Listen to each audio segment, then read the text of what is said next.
Hello bookworms, I'm Becca. Today I'm doing a spoiler-free review of The Sky Between You and Me by Catherine Alene. I was approved to review a PDF version of this book through NetGalley. If you don't know, NetGalley is a really cool website where you can sign up for free and request books from publishers. And if you're approved to review that book, you'll receive an electronic version of the book which you can put right on your Kindle or iPad. I put it on my phone and my laptop. I think it's a great way to just get started if you want to review books directly from publishers. So I'll leave the link to NetGalley so you can create your own account down below in the description. Right now I have way too many books that have been approved for through NetGalley, and The Sky Between You and Me is actually the first book that I finished. Right away I'm going to go ahead and say that I really didn't love this book, and so the majority of my review is going to be talking about what didn't work for me and why it didn't work. I just want to make it clear that I'm in no way dragging this book.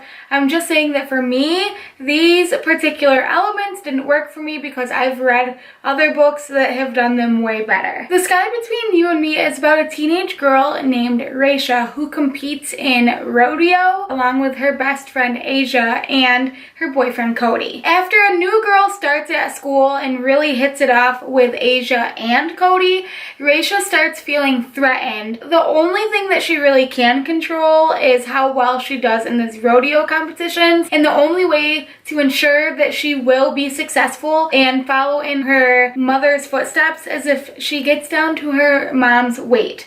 She gets this mantra in her head to be lighter, faster, leaner, and because of this ends up developing an eating disorder. Overall, the characters didn't really feel very realistic to me from start to finish, not even Raisha. I don't really want to criticize names because I feel like it's such a strange thing to do because the author chose these names for a reason. In my opinion, in a very rural farming town, I think that hearing names like Raisha and Asia is a little bit out of the ordinary. Also, it didn't take very long in the book for Raisha's friends to start figuring out that something was a little bit off, but instead of trying to help her or asking her about it, they were very passive aggressive, and Cody, her boyfriend, even made comments saying things like hugging a skeleton is very unattractive, and I was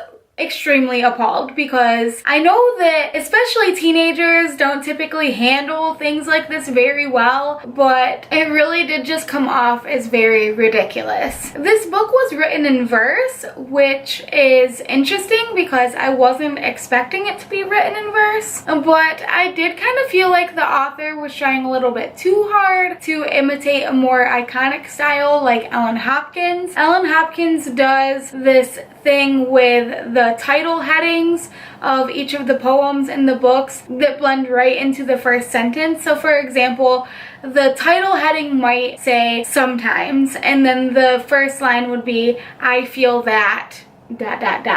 So it really just flows right in. And this author tried to do that. She did it off and on, and I would have liked it to be a little bit more consistent whether she did it or didn't do it, because it didn't pull me out of the story when it didn't happen, but that is an element that I kind of like because it just makes everything flow so much nicer. And when she was doing it sometimes, but not always, it made the story feel very broken. Sometimes books that are written in verse can be very heavy in the symbolism because authors do try to be more poetic, but I like Ellen Hopkins' style where it really does feel like you're reading a book that is formatted into verse. And I feel like this author tried to do the same thing, which I liked, but then there was this weird chunk of the book where it really did feel like the author got lazy and fell out of that format, and suddenly things were very symbolic and very for lack of a better word, poetic, and I lost huge chunks of what was going on. I didn't understand multiple chapters at a time because the details that had been in the chapters in the earlier parts of the book were suddenly non-existent. So that was extremely frustrating for me.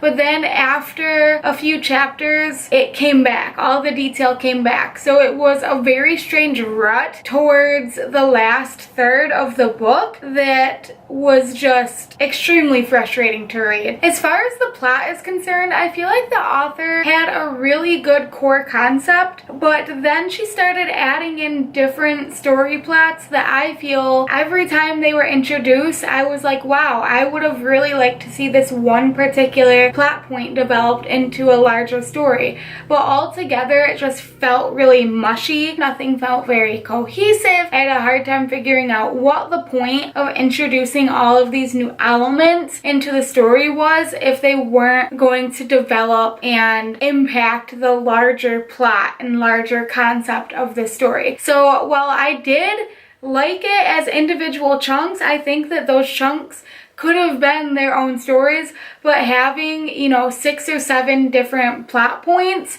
in this very short book was extremely overwhelming, and it just did not work at all. So like I said, basically I think that the overall concept of The Sky Between You and Me was really fascinating because I wanted to read it for a reason, but because of the characters and the plot and the writing, everything kind of added up and really did not work for me at all with this book. This is the second book that I've read that has to deal with horses, and I'm starting to think that maybe the horse genre just is not for me at all, because the other book I read, Dark Horses by Cecily von Ziegesar, was the weirdest book that I have ever read in my entire life. Then The Sky Between You and Me kind of fell flat for me too. I don't know, guys. If you have read The Sky Between You and Me, please let me know down below in the comments what you thought about it. I personally think that if you want to read a book about horses, go find one about horses. And if you want to read a book about a girl that struggles with an eating disorder, there are so many books out there that do it way better than The Sky Between You and Me. Those are all of my thoughts on this book. If you like this video, make sure to give it a big thumbs up and hit that subscribe button down below to see more bookish videos. That's all I got for you guys today. I'll see you next time.